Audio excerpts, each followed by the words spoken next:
The first thing everyone needs to know is that my therapist is the only reason I'm doing this. Having a diagnosis for clinical depression means you get a therapist. Wasn't like I could afford it, I'd just gotten laid off. So when I found a job listing on LinkedIn for a night guard position at a mall, I took it. Totally not like I was forced to, thanks Dr. Carter. I needed a reason to get out of bed every day anyway, and I was a night owl as well. I got hired without an interview, which told me that they were desperate, and pulled up at around noon. Strangely, there was no one in the parking lot. It was fairly out in the sticks too, 20 or so miles out of the city. Nothing else was around. No buildings, just trees and a road. What was even stranger was the guy who was to be my boss.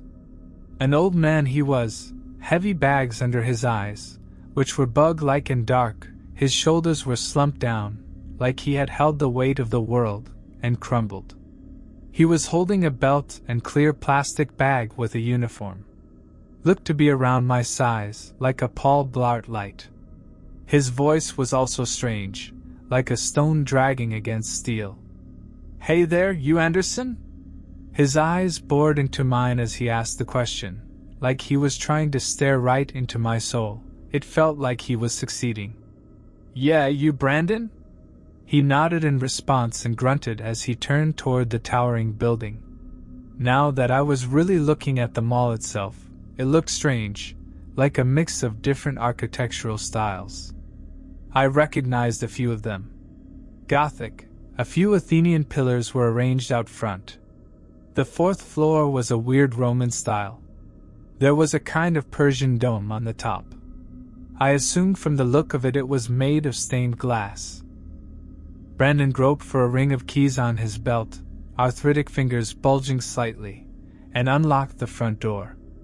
Why was the main door of a mall locked at noon on a Tuesday? "So, are there any other guards?" Brandon peered over his ice slope of a shoulder, his eyes fixed on mine as he answered bluntly. "No." That was, somehow, not as strange as I thought it would be. "Why not?" He pushed the door open and held it for me, before bustling ahead like a stick bug. "Only need one." I didn't mind the short answers, I wasn't in the mood to talk much anyway. I kept masking. Something Dr. Carter told me to stop doing. The guard office was on the second floor. It was a small room. There was a mini fridge, coffee brewer, a leather sofa, desk with many monitors on it, complete with a chair that swivels, and a sun-bleached poster of a cat that said, "Hang in there." Brandon tossed the uniform at me, along with a belt and key ring. "Stay here till I get back. Until then, do not turn on the monitors. Just change into the uniform." I raised my eyebrow at him, and he shrugged me off, walking out of the office.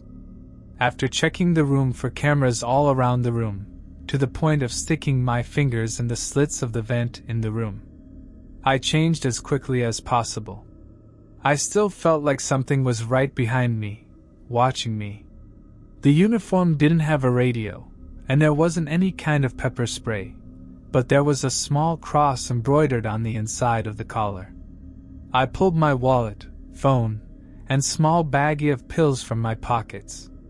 Downside of it not being socially acceptable to have a purse, and too lazy to deal with a bag anyway, I usually kept my antidepressants in a baggie. Felt a bit rebellious to keep it in a way that felt nefarious. One of the few things that wasn't drowned in the sea of depression. Right as I popped a pill, Brandon came back in, carrying another key ring. He stared as the bag disappeared into my pocket. "Those illicit?"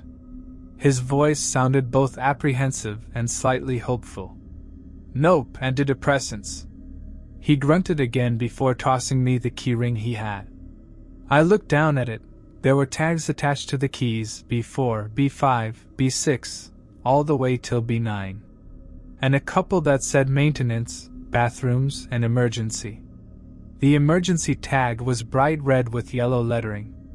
"The key ring I just gave you has keys to the elevators, employee bathrooms, and the 5 maintenance rooms across the buildings. All the maintenance rooms have breaker boxes that control the section's lights and appliances, as well as valves to the fire sprinkler system and the ventilation system. All the systems are closed off in case of failure. The emergency key goes into a lock at the end of the hallway on the 9th subfloor. Only use it for emergencies, life or death situations. The key ring I gave you at the entrance to the building has keys to all the other doors around the building. He showed me around the building, the 3 food courts, departments, empty slots that were filled with couches and tables, where the vending machine with the best snacks is, all with the exception of the subfloors. Gave him the heebie-jeebies, he said. Strange coming from such a gruff man. When we were walking through the last food court, there was a sudden screeching coming from the sandwich place. It was sharp and piercing, like the wail of a woman pitched upward until it was a continuous needle in my ears. There were crashes and additional screams coming from the kitchen behind it. When it stopped, I realized that Brandon was walking toward me from the little place. There was peanut butter on his sleeve. On our way out, he showed me one of the maintenance rooms. Remember, in case something happens, or something fails, you'll have 4 other sectors where there's power and running water. Sometimes things make their way into the air vents, and you'll have to clear them. So you'll just hit these 2 buttons here and twist this knob. He showed me how to clear the vents. When he did it, there was a thunderous thumping coming from the inside, which slowly got quieter. He also showed me how to read the gauges to tell how close the breakers were from failing.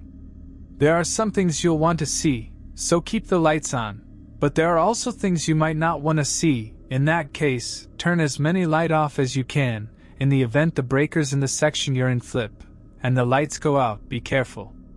The things you don't want to see won't get at ya, but the things you'd want to see, those can and will. I did not like that warning. He was an old man, so it was possible that he was just being senile. But the fact that he appeared completely serious and present in the moment unnerved me. On the way to the elevator that went to the subfloors, there was a faint pattering. All of a sudden Brandon covered my eyes with his swollen fingers, reaching for a nearby switch that plunged us into absolute darkness. What the he dash? I started out before it was bit off by Brandon clamping his hand tighter over my mouth. His raspy voice found its whispered way to my ear. Don't move, don't acknowledge. The moment the words left his lips, I felt something behind me. I could hear the meaty slap of bare flesh against the smooth concrete. I felt warm breath on my neck, but as I made to turn, I felt Brandon grip my arms tight. Relenting, I stayed in place for what felt like an agonizingly long time. When we heard the scuttling fade away, the lights snapped back on, blinding me. When you hear something like that running at you, you turn off the light if you can. If you can't, cover your eyes, curl up, and don't move. Understand? I reluctantly nodded, letting the questions and accusations die in my dry throat. We walked from the hallway to the front doors. The elevator forgotten. See you Thursday, right? That's when my first shift is? He stared at me. Yep, it'll be a kind of evaluation. When your shift is over, I'll come to check it out, and if you pass, you'll start seeing more shifts.